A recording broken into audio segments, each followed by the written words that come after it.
Hey everybody, what up? It's Scuff D here, coming at you 10:44 p.m. tonight, and we're going to be talking about the Relentless mechanic tonight. So let's go ahead and get into some legions here. So the Relentless mechanic is something that you may be somewhat familiar with, based off of the cards that you receive in your entry deck. If you received Ferrum's Militia, you might have that. It's a mechanic that pops up throughout a variety of cards, not necessarily faction specific. However, much like Berserk and Rage, it is very significantly part of the Iron Hands mechanic and what they do. So let's just take a quick look. I'm going to just swap this deck out with a bunch of Relentless stuff, just so you can see as much Relentless as possible. But let's take a look at a card with Relentless really quick. So Terror Squad here. Now Relentless basically means that this card does something at the start of its turn automatically. You don't have any control over it. You don't have to worry about it. It's just going to happen. And then depending on what the card is, what the Relentless ability is, that's what it does. It's hold up here. It varies card by card. So this card here, for instance, deals 2 damage to a random enemy. Then you've got something here. Let's say this one draws a card and reduces its cost by 2. It's very specific. It's very basic. However, it's also very powerful. The Relentless mechanic, the trade-off for it is, I keep trying to get comfortable here. The trade-off for it really is you're trading a lower cost or a higher cost, depending, and various stat type card, 2 for a 2/3. That's pretty basic. But that ability, if you can protect that, will pay off in droves. Whereas opposed to some cards, like a normal 2/3 that with the, for instance, like your Chaos Infantry guy who attacks, and you draw attacks the enemy warlord, and you get a copy of a Mark of Chaos card. Well, that requires something to be done, or a card that requires you to pay energy to use its ability. The trade-off is you get these abilities for free so long as you can keep them alive. Now, as I said, the majority of the cards, I wouldn't say the majority, a lot of the Iron Hand cards have Relentless in them, but they are not the only ones who have Relentless. That's not unique to them, and there is some upgrades, such as the Medusan Carapace, who gives your Warlord a Relentless ability. This one, for instance, your Warlord gains Relentless, deal 2 damage randomly, split among enemies. I believe Duquesne himself, who I'm choosing just to demo this deck, has a Relentless ability. It's going to happen every turn. You can't stop it from happening. That ability is going to go off at the start of each of my turns. And it's denotated by that little icon there. The little gear servo arm adds another Relentless. Now you're just seeing a lot of the power here, the Relentless abilities of the Iron Hands, but I'll be going down here into the neutrals really quick, and we'll pull up some neutral cards with Relentless abilities, some which you may be familiar with. First off, there are the Brotherhood. There are Rare Chaos, Relentless, add a Taint of Chaos. Now, it's interesting to note here, something worth noting, I should say. Originally in the game, like Farron's Militia, the Brotherhood, these were set 1 cards, and the game text was just at the start of your turn, added Mark of Chaos to your hand. When the Iron Hands debuted, they basically made that a keyword because they gave that type of ability to a lot of the Iron Hands things. So they just made it a keyword, and in that way, some of these neutral cards were grandfathered in. Alpha Theta, for a while there, had a very powerful Relentless. It still is a very powerful Relentless if you let it go. They're another neutral who's got it. And let's see here. I think there is a... There we are, Thalix Gorhark.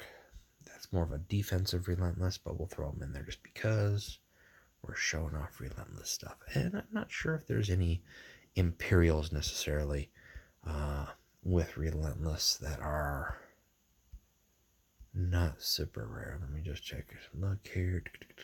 We've got a couple guys who do end of turn things, which I find it interesting that the start of your turn has a keyword Relentless and end of turn does not. Here we go. This is a legendary, but we'll throw it in. And then just for shits, we've got 9 extra slots remaining. Okay. Okay. Let's get stupid. Let's go ahead and go back up here, throw in some staples. Some quickie quick guys. Good old Sabotage. And I got 3 slots left. Do some healing. And we'll go with Malgator. This is just a really quick throw together deck. I wouldn't recommend building that deck anytime soon. Where we go here? Let's do a quick practice just to show you how Relentless plays. So the big thing with Relentless, like I said, is you want to protect those abilities to the best of your ability. Now, Duquesne, as a warlord himself, kind of has that protection built in, but there are cards who are significant in of their own right, whether it's because of their health or their passives, their stats, that make them harder to kill in general. Now, if I put Tarek Squad out, a normal player with Abaddon would just ace him, but at the same time, he's going to be able to ace him anyways, so there's not much I can do to protect him, except rely on the AI maybe ignoring him and dropping a card instead, which it didn't do. That's okay. So we're not going to be able to see that guy's Relentless ability. Alright. I see what game we're playing here. Now, what you saw Duquesne there move a little bit, that was him triggering his Relentless, because even though there's no units next to him, that ability is still going to trigger. Heal 1 to adjacent troops. Now he's alive, so we're going to see 2 Relentless triggers at the start of my turn after I draw a card. Heal 1, and then his Relentless triggers. Each of them have their own different icon, but they take that action. So what that's going to let me do is drop this guy. And then I'm going to use Duquesne's frontline ability, and as a warlord, that's his natural way to protect those guys. Number 1, he offers healing. Number 2, he becomes a frontline, basically. He takes the damage in order for these guys to really start getting going. So the thing with Relentless is once they get going, once these guys really get going, they can become powerful, or their abilities or the things that they throw into the game, whether it's a matter of a card doing a grip of damage each turn, like that troop that deals 2 random damage. There are some who just straight destroy a troop, which I don't think I actually, that's one card I don't have, is the Atlas Astra. It's a legendary card. There's ones that deal 5 random damage. So each thing's different, and just by the fact that as a player I don't have to do anything, I just gained 1 benefit, 2 benefits, 3 benefits, 4 benefits simply for protecting my guys. Well worth it. I've gotten Mechandrite, I've got 3 Marks of Chaos, and I'm actually on equal footing terms with regards to my opponent's warlord. Now granted, he's got a big old 5/5 beefy dude sitting there at me, but what I'm going to be able to do, thanks to this Mechandrite shield, I'll be able to take care of him.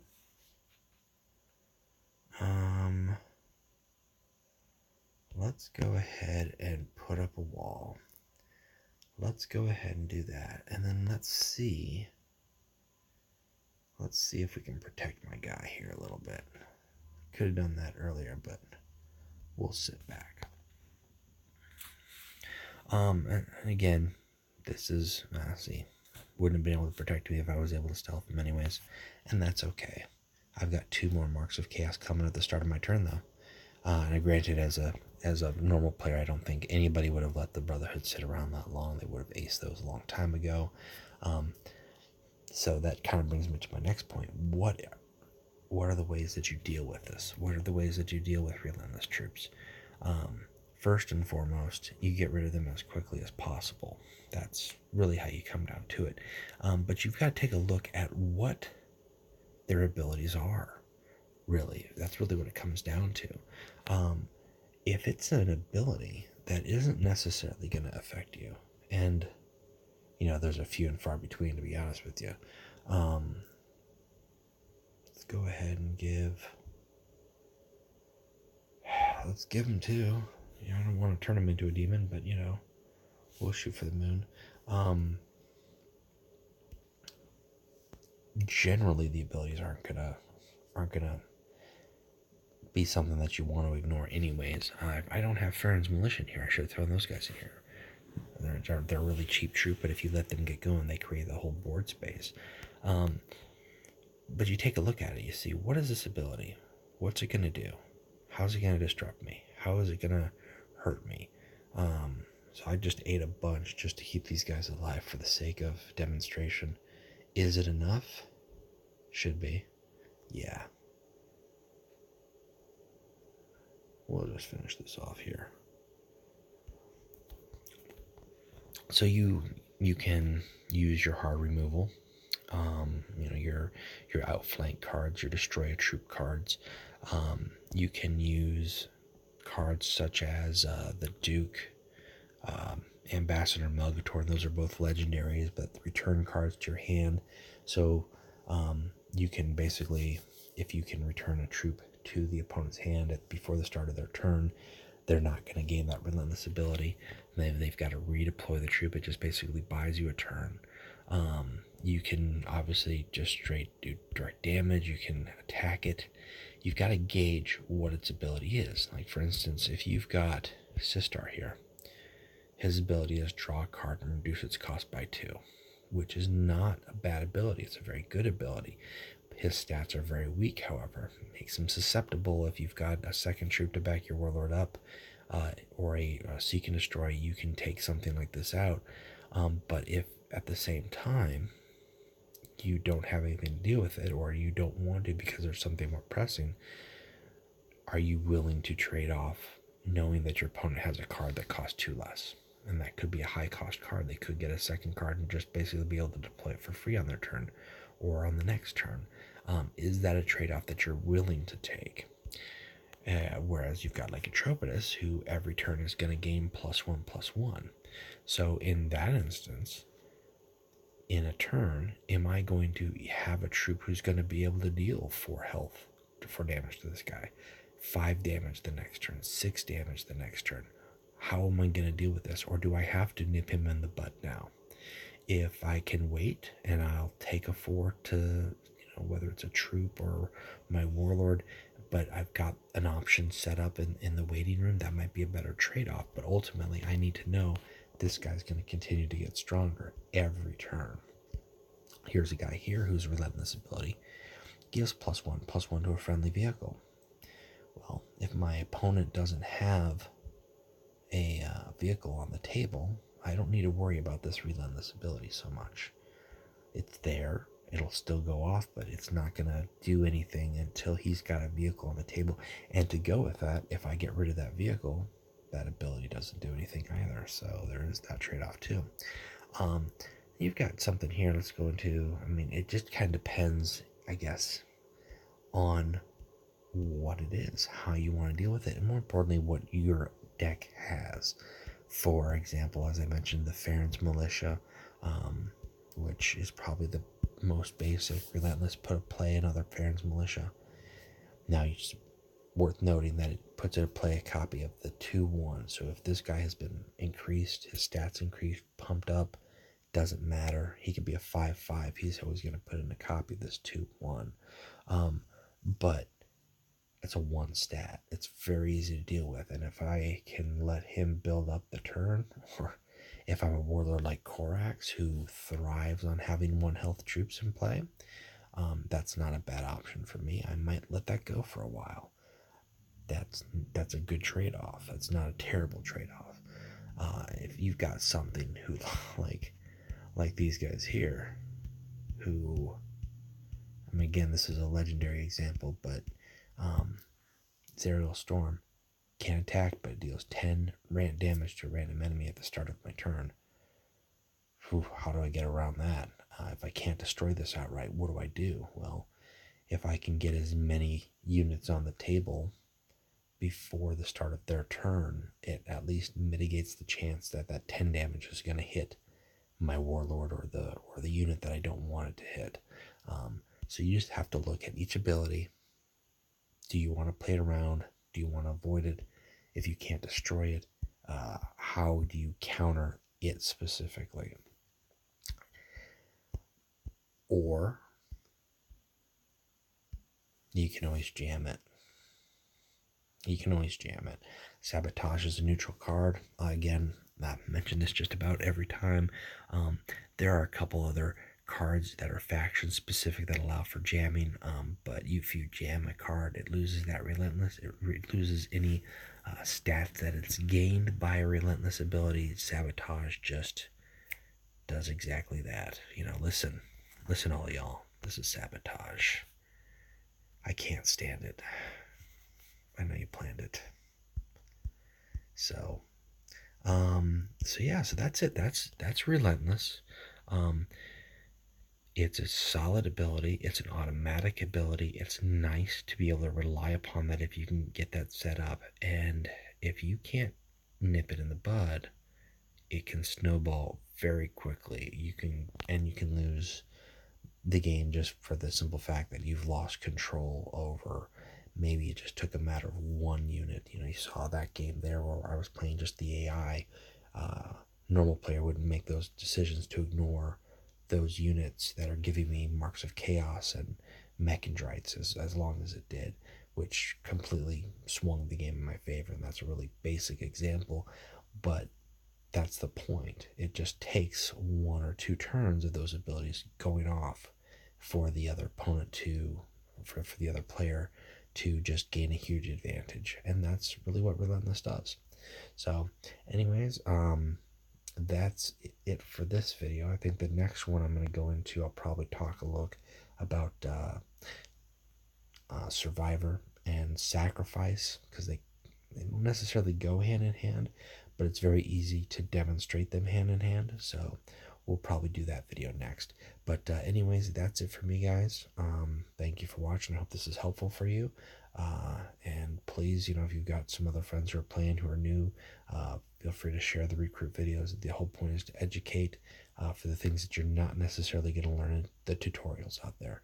So, all right, that's it. Keep playing Legions. We'll talk to you later. Bye.